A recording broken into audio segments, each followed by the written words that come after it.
Serial dilutions are used in many labs and is a key concept to understand. In this demonstration, you will learn how to perform a 10-fold serial dilution. To determine the number of microfuge tubes you will need, simply look at your desired final concentration, 10 to the negative nth power. The negative n power will tell you the number of tubes needed.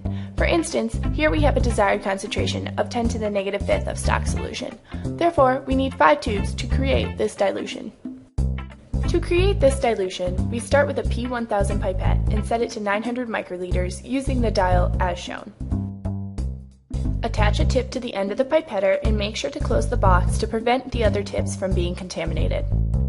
For this demonstration, we are using distilled water as the diluent. Distribute 900 microliters of the diluent into each of the 1.5 milliliter microfuge tubes. Here's an example of what your setup should look like.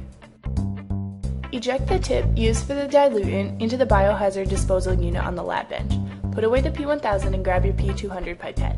Attach a yellow pipette tip and again make sure to close the tip box to prevent contamination.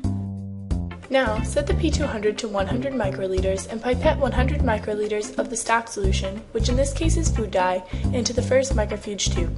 Make sure to release the plunger after the tip is out of the solution to ensure nothing gets stuck in the pipette. Close the cap of the microfuge tube tightly to prevent spilling. Eject the tip of the pipette in the appropriate container and label the first tube as your 10 to the negative first solution. Vortex gently to mix the new solution evenly.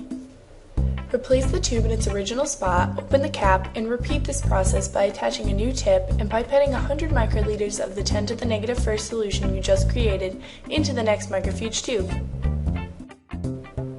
Again, make sure to close the cap of the tubes and vortex the newest solution. Label this one 10 to the negative 2. Continue this process until all of the tubes are filled with a solution that is 10% of the previous concentration. Make sure to use a new tip each time and close the microfuge tube caps to prevent contamination. When you are done, you should have 5 labeled tubes in order of progressively decreasing concentrations as shown. You can see that the solution gets lighter in color as the concentration decreases, demonstrating this concept. For reference, here is a diagram that reviews the steps taken in the procedure.